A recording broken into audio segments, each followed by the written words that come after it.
Hello friends, welcome to easy cooking. ఈజీగా టేస్టీగా ఒక బ్యూటిఫుల్ రెసిపీని చూపించేస్తానండి. రోజు పప్పు తిని మీకు బోర్ అవుతుందా? అయితే ఈసారి ఇలాంటి పులిహోరను ట్రై చేయండి. టేస్ట్గా ఎలాగూ ఉంటుంది, కాకపోతే మనకి ఇంకా టైం కన్జ్యూమ్ అవుతుంది. ఒకేసారి తడగా చేసేస్తున్నాం కాబట్టి చాలా బ్యూటిఫుల్ రెసిపీ. టైము సేవ్ అవుతుంది, మనకు గ్యాస్ సేవ్ అవుతుంది. రుచి మాత్రము వేరే లెవెల్లో ఉంటుందండి. నెక్స్ట్ లెవెల్ అంతే. ఇంకా దీనికోసం పచ్చి మామిడికాయ తీసుకున్నాను. ఒక చిన్న సైజు పచ్చి మామిడికాయ తీసుకోండి. ఇన్ కేస్ మీ దగ్గర మామిడికాయ లేకపోతే చింతపండు అయినా వేసుకోవచ్చు. పండు మిర్చి తీసుకున్నాను ఒక 10 వరకు. తర్వాత లేత వంకాయలు పుచ్చులు లేకుండా మంచిగా ఫ్రెష్గా ఉన్నవి తీసుకోవాలండి. అలాగే టొమాటోస్ ఒక 4 టొమాటోలు తీసుకున్నాను. ఇక్కడ ఒక సూపర్ ఇంగ్రీడియంట్, సీక్రెట్ ఇంగ్రీడియంట్ ఏదంటే బంగాళాదుంప. అవునండి, బంగాళాదుంపతో కూడా పులిహోర చేస్తే చాలా బాగుంటుంది. మీరు కూడా ఒకసారి ట్రై చేయండి. ఎలా ఉందో నాకు మళ్ళీ చెప్పండి. నార్మల్గా వంకాయలు పచ్చిమిర్చి వేసి చేసుకుంటుంటాము. ఈసారి స్పెషల్గా పండు మిర్చి మామిడికాయ వేసి దాంతోపాటుగా పొటాటో కూడా వేసి చేస్తే అమేజింగ్ అండి. అసలు చాలా బ్యూటిఫుల్గా ఉంటుంది టేస్ట్. నార్మల్గా పప్పు చేయాలంటే చాలా టైం టేకింగ్ అవుతుంది. కొంతమందికి గ్యాస్ రెగ్యులర్గా పప్పు తీసుకుంటారు, కొంతమందికి గ్యాస్ ప్రాబ్లమ్స్ వచ్చేస్తుంటాయి. అలా కాకుండా ఒకసారి వారానికి ఒకసారైనా ఇలాంటి పులిహోరలు తీసుకుంటే మనకు చాలా బాగుంటుంది. డిఫరెంట్ టేస్ట్తో ఉంటుంది. బాగా ట్యాంగీగా స్పైసీగా కావాలి అనుకున్న వాళ్ళకి ఇది మంచి ఆప్షన్ అండి. బాగా నేను వాష్ చేసి తరిగేసి పెట్టేసుకున్నాను.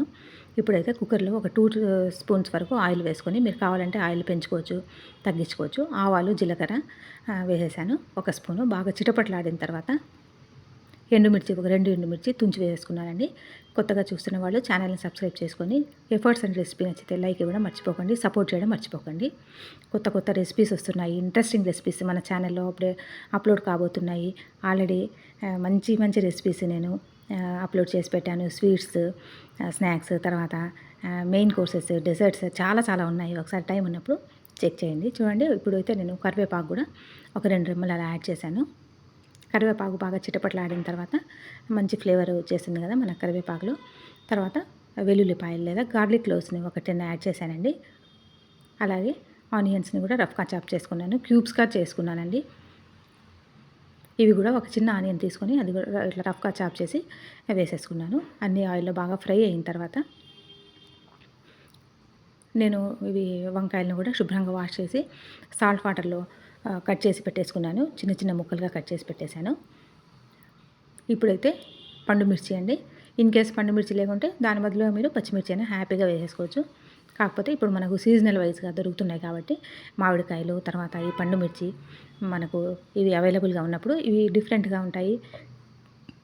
సీజనల్ వైజ్గా దొరికేటప్పుడు ఇవన్నీ మనం యూజ్ చేయడం అవసరమని నేను ఇలా యూజ్ చేస్తున్నాను. తర్వాత 1/2 స్పూన్ వరకు పసుపు పొడి యాడ్ చేశాను. అన్ని ఆయిల్లో ఒక్కొక్కటిగా వేసుకుంటూ ఫ్రై చేసుకుంటూ ఉండాలి. ఇవైతే స్పెషల్ ఇంగ్రీడియంట్ అండి, ఎవ్వరికీ తెలియదు. చాలా secret and special beautiful recipe కోసమే బ్యూటిఫుల్గా ఒక చిన్న పొటాటోని బాగా కట్ చేసి సాల్ట్ వాటర్లో వేసుకున్నాను నేను. అది కూడా వేసి హై ఫ్లేమ్లోనే చక్కగా ఇవన్నీ వేపేసుకుంటూ ఉండాలి. ఒక్కొక్క ఇంగ్రీడియంట్ వేయడము, వేపుకోవడము. ఆయిల్లో పులిహోర అంటేనే మనం ఆయిల్లో అన్ని వెజిటబుల్స్ అన్నీ వేపుకోవాలి కదా, అదేవిధంగా ఇప్పుడు కూడా అలానే చేసుకోవాలి. ఇప్పుడైతే వంకాయలను కూడా నేను లేత వంకాయలు పుచ్చు లేకుండా జాగ్రత్తగా చూసి కట్ చేసుకోండి, రఫ్గా చాప్ చేసుకుని ఇవి కూడా నేను యాడ్ చేశాను. ఒకసారి బాగా మిక్స్ చేసుకున్న తర్వాత టొమాటోస్, ఇప్పుడైతే ఇది ఉప్పు యాడ్ చేశానండి. నేనైతే రాక్ సాల్ట్ యాడ్ చేశాను. మీరు కావాలంటే నార్మల్గా సాల్ట్ అయినా వేసుకోవచ్చు. చక్కగా ఇవన్నీ మిక్స్ చేసేసుకుంటున్నాను. రాగి సంగటిలో అయితే చాలా బాగుంటుందండి. వేడిగా రాగి సంగటి, నెయ్యి, ఈ వంకాయ పచ్చి మామిడికాయ పులిహోర చాలా బాగుంటుంది. టొమాటోస్ యాడ్ చేశానండి. లేకపోయినా వైట్ రైస్తో చాలా బాగుంటుంది. వైట్ రైస్ ఒక అప్పడం కానీ ఏదైనా ఫ్రై తాలింపులు అలాంటివి పెట్టుకోవచ్చు. ఇంకా నాన్ వెజ్ వాళ్ళైతే మీకు ఇష్టమైన ఏదైనా ఫ్రై పెట్టుకోండి. నాన్ వెజ్ ఫ్రై చాలా కంఫర్ట్గా ఉంటుందండి, మనకు టమ్మీ ఫ్రెండ్లీగా ఉంటుంది. వెరీ కంఫర్టబుల్, లంచ్కి చాలా సూటబుల్ అండి ఇది. తర్వాత పచ్చి మామిడికాయ ముక్కలు నేనైతే పైన పొట్టు తీయకుండా అలానే వేసేసాను. మీరు కావాలంటే పొట్టు తీసుకొనైనా వేసుకోవచ్చు. తర్వాత ఒక హ్యాండ్ఫుల్ బాగా ఎక్కువగా వేసుకోవాలి కొత్తిమీర, సన్నగా తరిగి అది యాడ్ చేశాను. 200 ml వరకు వాటర్ యాడ్ చేశాను. ఒకసారి చక్కగా మిక్స్ చేసుకున్న తర్వాత మూత పెట్టేసి హై ఫ్లేమ్లో ఒక 3 విజిల్స్ 5 minutes సిమ్లో పెట్టేసుకుంటే చక్కగా మనకు వేసిన వెజ్జీస్ అన్నీ బాగా ఉడికిపోతాయి. పప్పు రోజు తిని బోర్ కొట్టినప్పుడు ఇలాంటివి ఒకసారి ట్రై చేసుకుంటే డిఫరెంట్గా ఉంటుంది.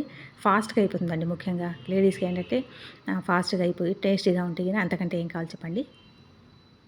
కొంచెం కరివేపాకు తుంచి కాస్త రఫ్గా తుంచి వేసుకుంటే మంచి ఫ్లేవర్ వచ్చేస్తుందండి. ఇక ఇందులో మనము ఎక్స్ట్రా ఇంక ఆల్రెడీ మనం తాలింపు పెట్టేసాం కాబట్టి ఇంక మళ్ళీ ఏమీ అవసరం లేదు. 1 పాట్ రెసిపీ చాలా ఈజీగా, సింపుల్గా, టేస్టీగా ఉంటుంది. గ్యాస్ కూడా మనకు చాలా ఆదా అవుతుందండి. పిల్లలకి లంచ్ బాక్స్లో అయినా పెట్టేసుకోవచ్చు. లేకపోతే దీంతో పాటు కాస్త కర్డ్ రైస్ తినేస్తే టమ్మీ ఫ్రెండ్లీగా వెరీ కంఫర్ట్ ఫుడ్ అండి అసలు ఇది. చూడండి ఎంతో టేస్టీగా, చూడడానికి బ్యూటిఫుల్గా ఉండడమే కాదు, తింటుంటే అసలు చాలా బాగుంటుందండి. కంప్లీట్ ఫుడ్ అంతా మనము దీంతోనే లంచ్ కంప్లీట్ చేసేయచ్చు. మీరు కూడా తప్పకుండా ఒకసారి నేను వాడిన ఇంగ్రీడియంట్స్ అన్నీ యూజ్ చేసి ట్రై చేయండి. Thanks for watching. Take care and by.